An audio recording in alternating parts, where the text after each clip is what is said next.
Trixie was getting farther away. She zoomed by the Wagtail Springs Hotel. In the night, with no one else around, it looked unbelievably spooky.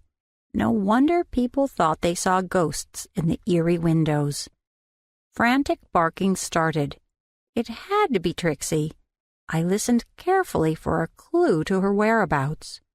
I jogged a few steps. Trixie? Trixie? The furious barking continued. Where was Dave?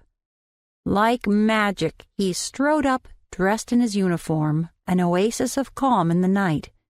I waved at him and ran after Trixie. I would explain as soon as I had Trixie and Twinkletoes safely in my arms.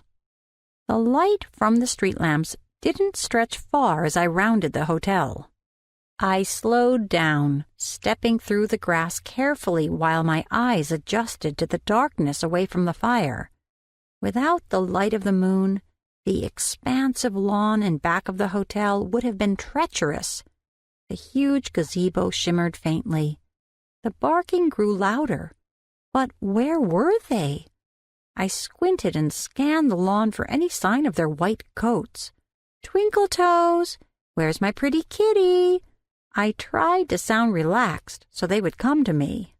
Meep. Twinkletoes didn't speak much, but that sounded like her cute little mew. Were they in the gazebo? Twinkletoes darted out at me and swiped a paw at my legs as I neared the structure. I wasn't quick enough to grab her. She scampered into the gazebo. Trixie, I called. I have treats. At this point, I would have said anything to get them to come to me, but they didn't. Trixie hadn't stopped barking either. Yap, yap, yap. Built at ground level, the gazebo contained a mineral spring in the middle. I had played there as a child, joyfully splashing my cousin.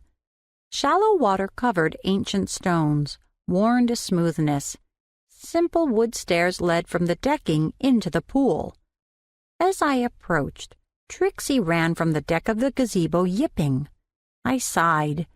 This would be an aggravating exercise in futility because she could simply scamper around in a big circle, always keeping out of reach.